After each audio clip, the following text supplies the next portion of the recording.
Activate करने के लिए मेडिटेट कर रहा था, तभी उसके सेल के बाहर से वो किलर गुजरता है और मैक्स को उसके डार्क ऑरा का एहसास हो जाता है। अब आगे तो इस पार्ट की शुरुआत में हम मैक्स को देखते हैं जो अपनी मेडिटेशन रोककर अपने आसपास वाले सेल में देखता है, पर उसे ज्यादा कुछ अजीब नहीं लगता।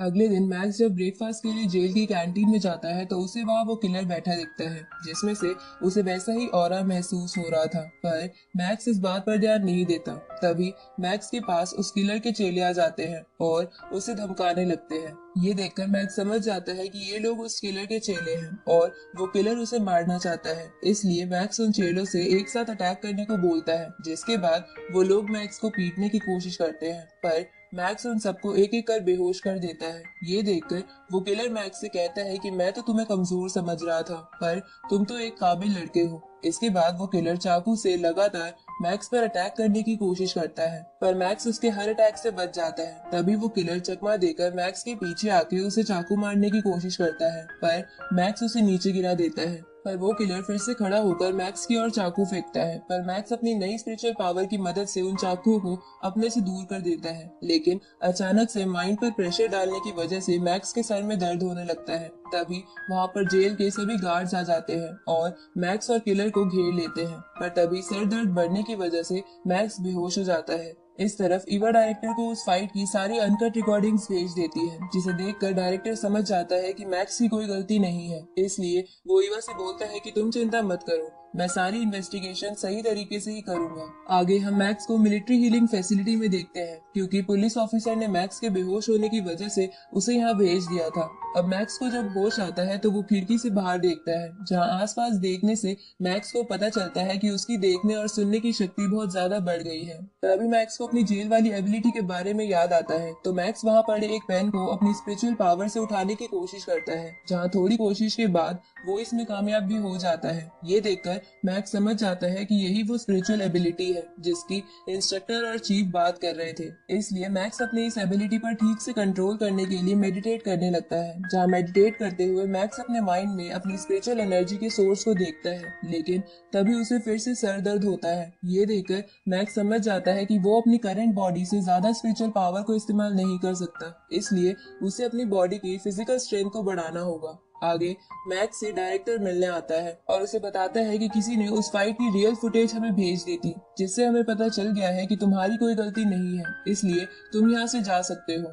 ये सुन के मैक्स सोचता है कि उसे उस बंदे को थैंक्स बोलना होगा जिसने उसकी मदद की है। तभी डायरेक्टर मैक्स को बताता है कि जिन कैदियों ने तुम पर सेल में हमला करा था उन्हें तुम्हें पीटने के लिए किसी ने ऑर्डर्स दिए थे। ये सुनकर मैक्स उस बंदे के बारे में डायरेक्टर से पूछता है, तो डायरेक्टर मैक्स को उसी बंदे की पिक्चर दिखाता है जो हाउ बाई से मिला था, पर मैक्स को उस बंदे की पिक्चर देखकर समझ नहीं आता कि ये बंदा कौन है और इसने उस पर अटैक क्यों करवाया। तभी डायरेक्टर मैक्स से कहते हैं कि अगर तुम चाहो तो सिक्योरिटी ब्यूरो में इसकी कंप्लेंट कर सकते हो। ये सुन के मैक्स सब चीजों के लिए डायरेक्टर को थैंक यू बोलता है। इस तरफ हम हाउ बाई को देखते हैं जो उस बंदे पर गुस्सा कर रहा था, क्योंकि वो किलर अपना काम पूरा नहीं कर पाया था। तभी वो बंदा हाउ बाई से कहता है कि तुम्हें ये सब छोड़कर खुद की जान बचाने के बारे में सोचना चाहिए, क्योंकि तुम्हारी घर की पूरी फुटेज अभी भी पुलिस को नहीं मिली है, जिसकी वजह से तुम बचे हुए हो। लेकिन अगर मैक्स ने सिक्योरिटी ब्यूरो में कंप्लेंट कर दी तो वो लोग फुटेज ढूंढ ही लेंगे, जिसके बाद तुम्हें कोई नहीं बचा पाएगा। ये सुनकर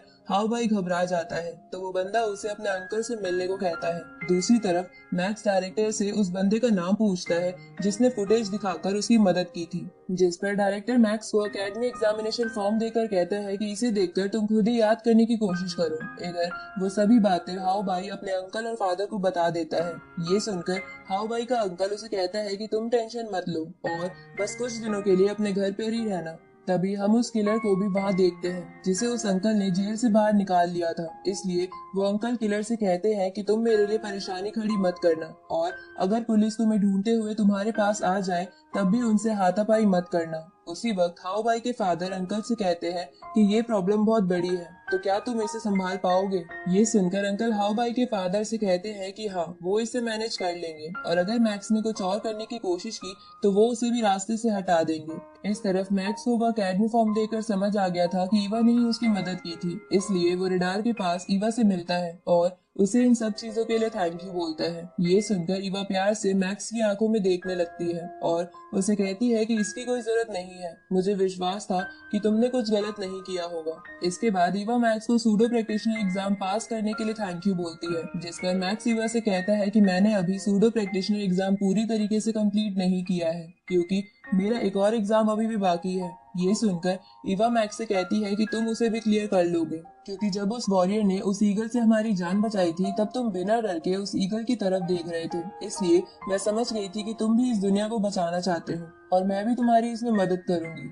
अब हम कुछ दिनों बाद का समय देखते हैं जहाँ जिज्ञान हॉल के डायरेक्टर को एक वॉरियर मैक्स के सूडो एग्जाम की क्लिप भेजता है, जिसे देखकर वो डायरेक्टर हैरान हो जाता है। इस तरफ हम मैक्स को देखते हैं जो चीफ के साथ लड़के अपनी प्रैक्टिस कर रहा था, क्योंकि कल उसका सूडो प्रैक्टिशनर का मेन एग्जाम है। अब वो चीफ मैक्स से कहता है कि इतने दिनों में तुम्हारी स्ट्रेंथ बहुत ज्यादा बढ़ गई है, इसलिए ये बहुत हाई चांसेस है कि तुम कल के एग्जाम में पास हो जाओ। जिसपे मैक्स चीफ से कहता है कि पर मुझे अभी भी अपनी स्पीड अच्छी नहीं लग रही है, क्योंकि जब मैं आप पर अटैक कर रहा था तो आप बिना हिले भी मेरे अटैक से बच पा रहे थे। ये सुन के चीफ मैक्स से कहता है कि ऐसा मैं एडवांस बॉडी टेक्निक की वजह से कर पा रहा था। तो मैक्स उनसे इसके बारे में पूछता है, जिसपे वो मैक्स को बताते हैं कि एडवांस बॉडी टेक्निक एक ऐसी प्रैक्टिशनर होता है जो प्लाज्मा वेपन की मदद से लड़ता है, पर वॉरलॉर्ड लेवल की जनरल प्रैक्टिशनर सिर्फ अपनी स्वॉर्ड की स्पीड की मदद से प्लाज्मा वेपन के अटैक से बच सकते हैं। और वॉरलॉर्ड लेवल के बाद आते हैं वॉर गॉड लेवल के प्रैक्टिशनर्स, जिनकी स्पीड लाइट की स्पीड के बराबर होती है। ये सुन के मैक्स चीफ से पूछता है कि क्या वॉर गॉड लेवल से भी ऊपर का कोई प्रैक्टिशनर होता है, जिसपे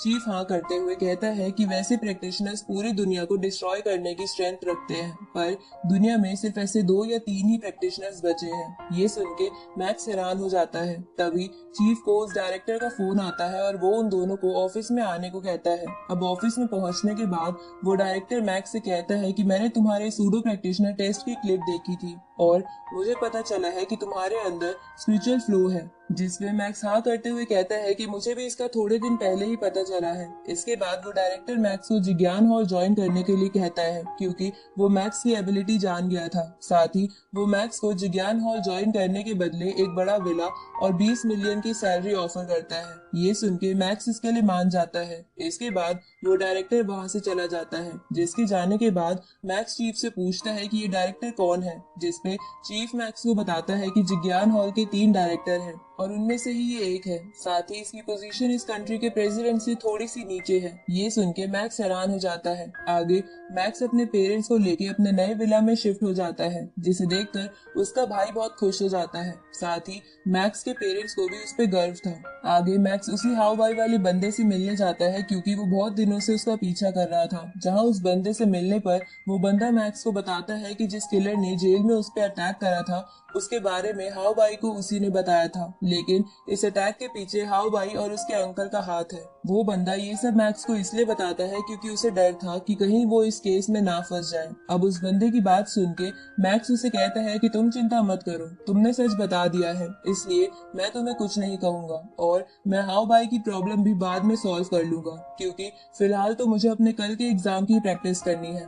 अगले दिन मैक्स एग्जाम के लिए टेस्ट वाली जगह पर आ जाता है, जहां उन सबको हार्ड मेटल से बने आर्मर्स दे दिए जाते हैं। तभी एक बंदा मैक्स के पास आता है और उसे कहते हैं कि मुझे भी इस एग्जाम से पहले जिज्ञान हॉल ने साइन कर लिया है, पर मुझे पता चला है कि जिज्ञान हॉल ने तुम्हें भी साइन करा है, इसलिए क्यों ना हम दोनों टेस्ट के वक्त एक दूसरे की स्ट्रेंथ चेक करें। पर मैक्स इसके लिए मना कर देता है। ये सुन के वो बंदा गुस्से में वहाँ से चला जाता है। जिसके बाद वो बंदा, जिसका नाम लियांगू था, जो उसके पिछले मैच में उसके साथ था, मैक्स से कहता है कि अगर तुम्हें साइन करा है तो जरूर तुम्हें कुछ काबिलियत होगी, इसलिए हमें टेस्ट के वक्त अपनी काबिलियत जरूर दिखाना। दूसरी तरफ हम हाउ बाई के अंकल को देखते हैं, जो एक फेक परमिट दिखाकर उसी टेस्ट साइट के अंदर चला जाता है जहां मैक्स का टेस्ट होने वाला था।